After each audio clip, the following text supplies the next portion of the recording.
Eu sou o professor Paulo Macedo e estou aqui para mais uma aula de Ciência da Natureza do oitavo período e nono ano. Hoje com o título Radioatividade. Vamos lá então. Radioatividade. O que é radioatividade? A radioatividade é um fenômeno natural ou artificial pelo qual algumas substâncias ou elementos químicos emitem espontaneamente radiação, como partícula alfa, beta e raios gamas. Na medicina, é comum introduzir em alguns pacientes radioisótopos artificiais, denominados radiotraçadores. Para que isso? Porque esses elementos, quando são administrados no organismo humano, eles são absorvidos por alguns órgãos, como o fígado, o baço, o rim, enfim, o organismo que quer ser tratado e observado pelo cientista, pelo médico que está fazendo o tratamento deste paciente, certo? Na agricultura também é utilizada a radiação. Por quê? Porque na agricultura e na alimentação, como carnes, peixes, mariscos, eles não podem sofrer pasteurização térmica. O que é isso? É o processo de esterilização através da temperatura, porque isso ia fazer com que a carne, os peixes, os mariscos ficassem todos cozidos, né? E não se pode, ele quer ter uma coisa natural. Então o que é que se faz? Se faz, então, o tratamento através de radiação que destrói os fungos e bactérias. Esse processo, por exemplo, também é utilizado no tratamento de água. Em algumas estações de tratamento de água se utiliza raios ultravioletas para fazer a desinfecção, certo? Algumas vezes, quando a gente fala em radioatividade, muitas vezes pensamos só na parte negativa, ou seja, bomba atômica, né, armas nucleares, mas a radioatividade é utilizada pela humanidade de maneira sábia também na medicina, como nós acabamos de citar, na agricultura e também até na geração de energia. Vamos ver um pouco mais sobre esse assunto. Por exemplo, na medicina, radioisótopos, esses radioisótopos são artificiais, foram criados pelos homens, certo? O cromo de massa 51, simbolizado pelo Cr, ele é utilizado pelos médicos para observar o baço, o volume das hemácias. O tecnécio de massa 99 é utilizado para estudar o cérebro, o pulmão, fígado, baço e ossos. O sódio 24 também é utilizado para observações de lesões vasculares e volume do sangue. O estrôncio 85 também é utilizado para fazer imagem de ossos, para verificar se há fraturas ou até osteosporose. Aqui, esquema do reator de Angra dos Reis 1, que fica no Rio de Janeiro.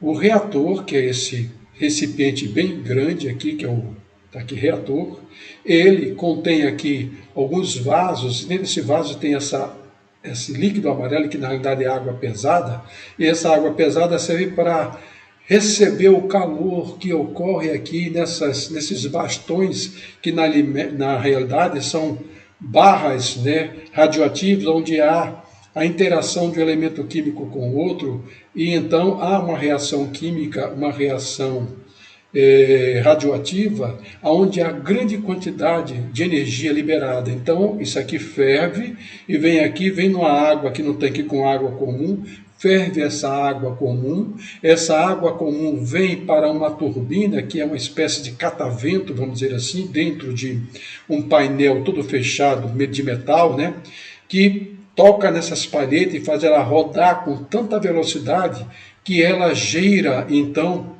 um motor, um gerador, gerando energia elétrica. E esse gerador, então, produz energia que vai para as torres de transmissão e chega até aos consumidores, né? Aqui, então, nós temos o esquema. Essa aqui é um tanque de água, onde tem várias bombas, onde joga essa água aqui para ver, então, a complementação da água que vira vapor, e essa, por sua vez, sai uma porção na forma de vapor, depois que gira a turbina, outra retorna para o processo. E a turbina, então, ao girar, faz com que o gerador gire com alta velocidade, produzindo, então, energia elétrica que é distribuída através das redes. das torres, né, de energia. Observem só como a radioatividade foi descoberta. Tudo começou aqui. Lembram que eu falei para você que Thomson foi o descobridor do elétron? O que fez Thomson? Thomson usou, foi na realidade, uma ampola dessa aqui, ó, de vidro. E olha o que ele fez. Ligou numa extremidade o polo positivo da energia e no outro o polo negativo. Quando ele ligou essa energia, o que ele observou? Ele absorveu aqui, começou a olhar então, uma luz verde que saía do polo negativo para o polo positivo. Esse aqui já era conhecido como raios catódicos. Na realidade, esses raios aqui, né, já tinham sido descobertos por Crookes. No entanto, ele não soube dizer o que era exatamente essa luminosidade. E Thomson disse, são partículas negativas, que ele chamou de elétrons. Mas o que tem isso a ver com a radioatividade? É que um outro cientista pegou esse mesmo experimento e lançou sobre essa ampola que estava ligada um papel opaco, isto é, um papel que não deixava passar luz. E o que ele observou? Por sorte, lá no quarto dele, ou na sala, no recinto onde ele estava fazendo esse experimento, havia um papel tratado quimicamente, tipo o papel fotográfico. E quando ele ligou, o papel que estava na parede, um pouco distante, começou a brilhar. E ele disse, por que está brilhando aquele papel na parede? Quando ele desligava, o papel parava de brilhar. Quando ele ligava, o papel que estava lá na parede, longe, começava a brilhar. Ele disse, isso aí é um tipo de raio que eu não sei o que é, eu vou chamar de raio-x. Vamos ver o vídeo que conta essa história. Vamos lá então. Do que você se lembra quando ouve as palavras radiação nuclear? Da bomba?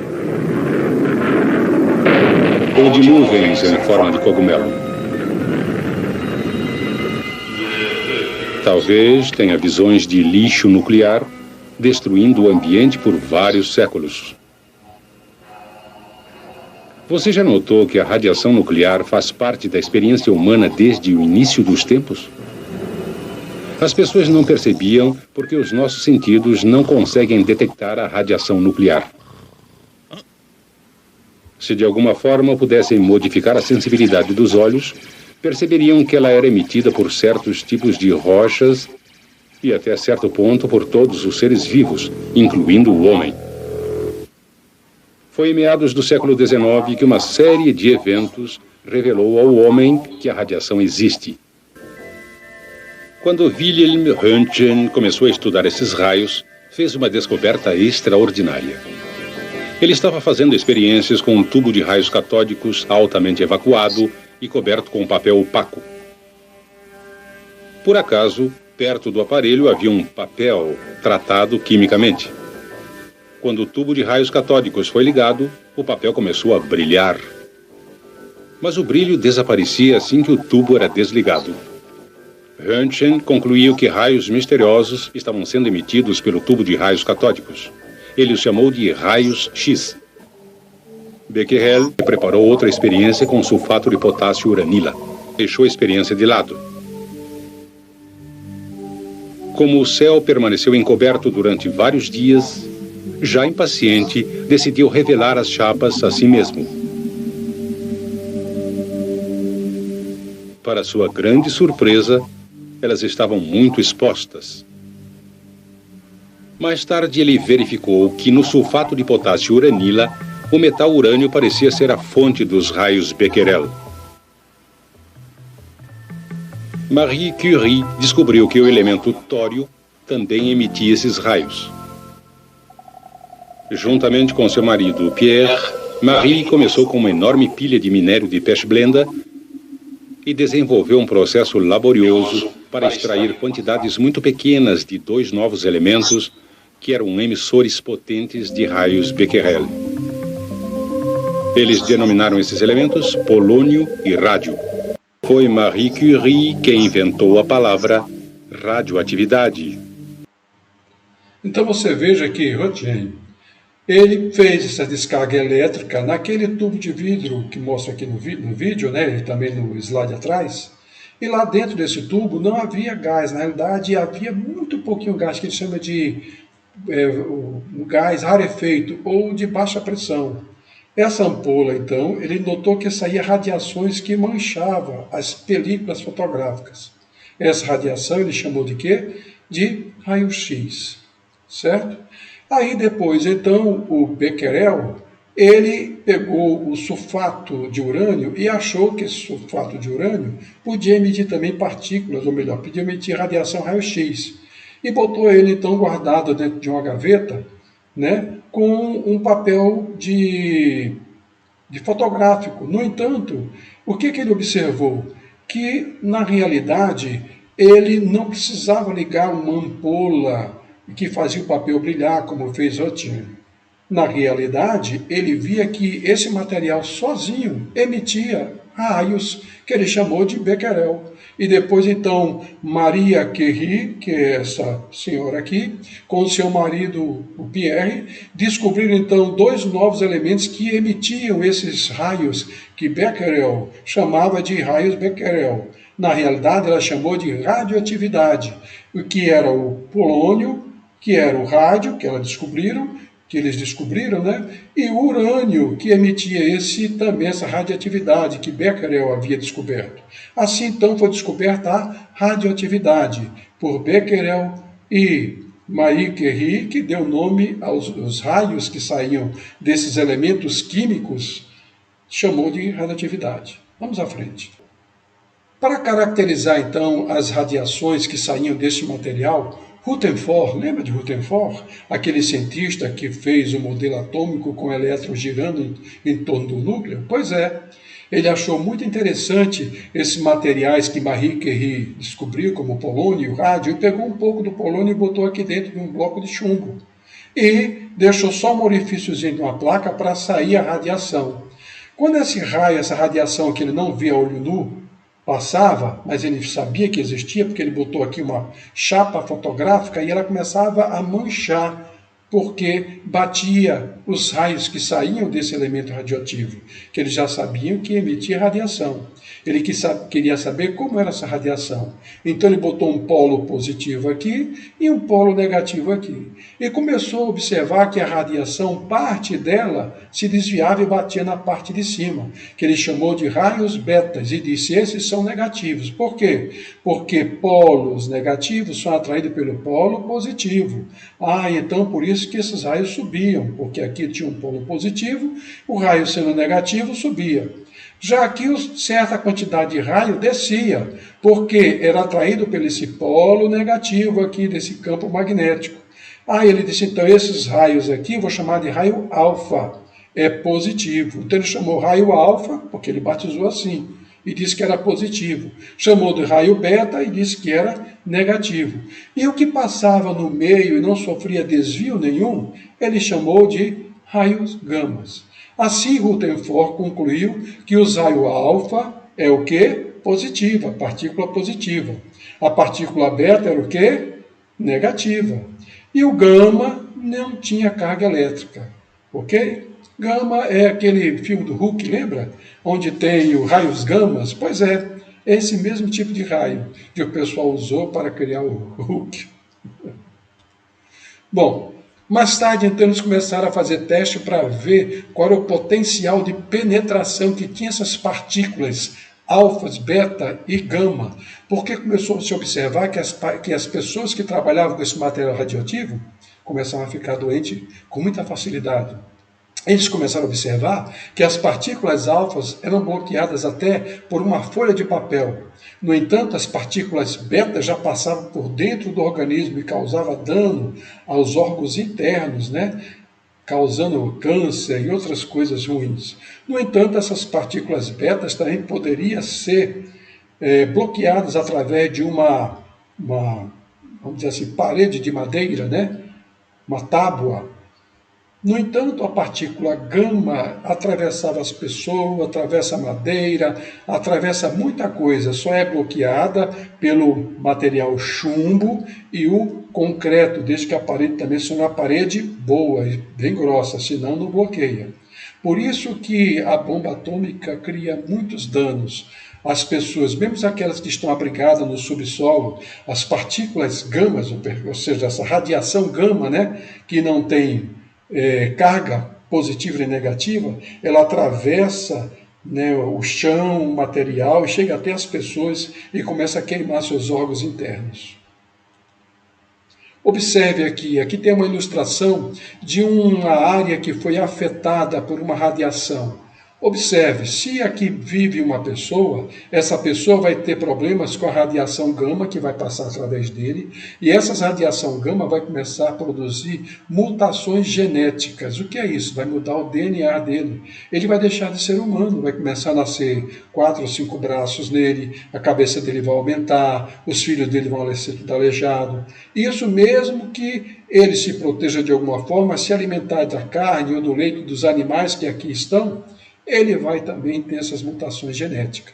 Observe só, aqui tem a atmosfera e aqui representa as partículas radioativas. Por exemplo, se lá existir um elemento radioativo, por exemplo, o estrôncio, esse estrôncio vai substituir o cálcio dos seus ossos, e ele vai ficar com a estrutura óssea toda modificada, vai deixar de possuir aquelas características humanas. Por exemplo, se lá tiver o iodo 131, ele vai se acumular nas grandes tireoides, e essa, por sua vez, vai fazer com que haja grande quantidade de câncer desenvolvidos nessa área. O Césio 137, inclusive esse aqui, teve um problema seríssimo no Brasil, em Goiânia, em 1987, né? Provocou a morte de muitas pessoas, vocês vão ver mais adiante.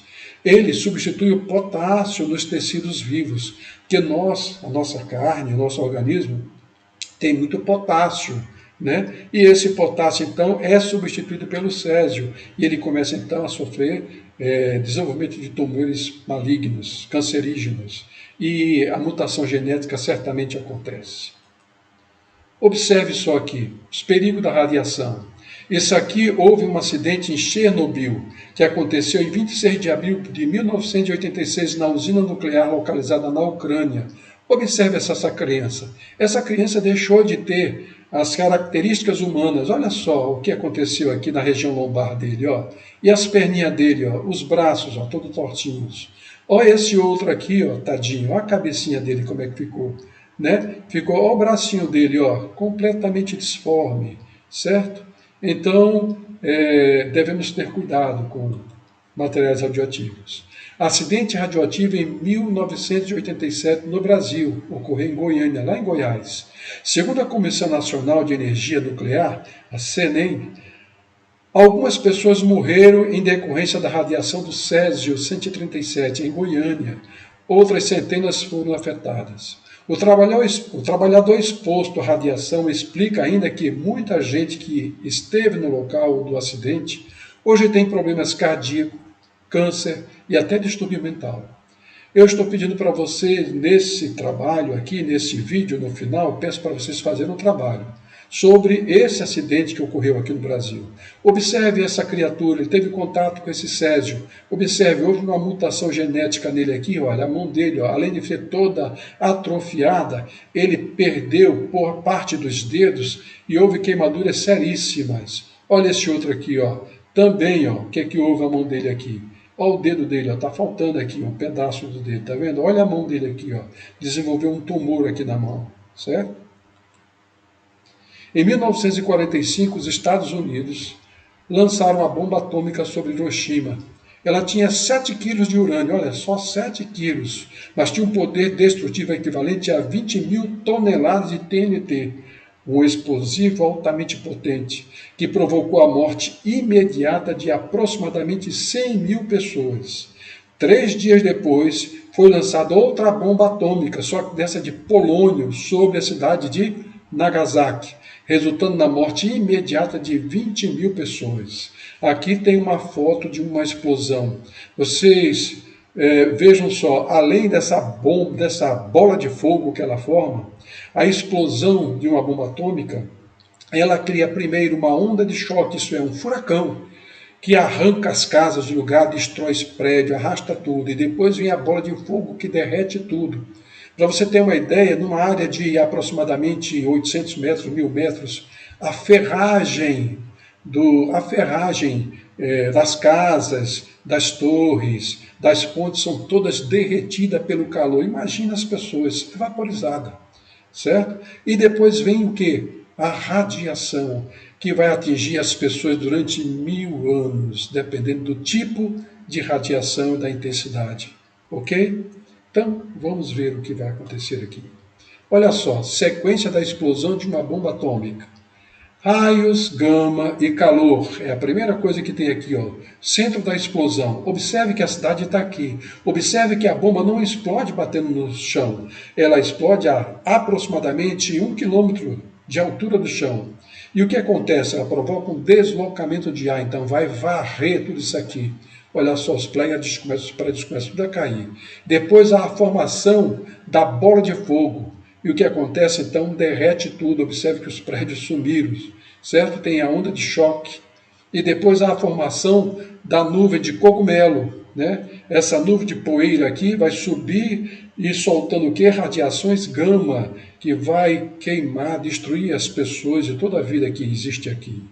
E aí depois vai haver a precipitação de poeira radioativa. Observe só, ó. Essa poeira radioativa, então, vai ser absorvida pelos vegetais, animais, e tudo que está lá vai sofrer mutação genética. E, evidentemente, boa parte vão perecer.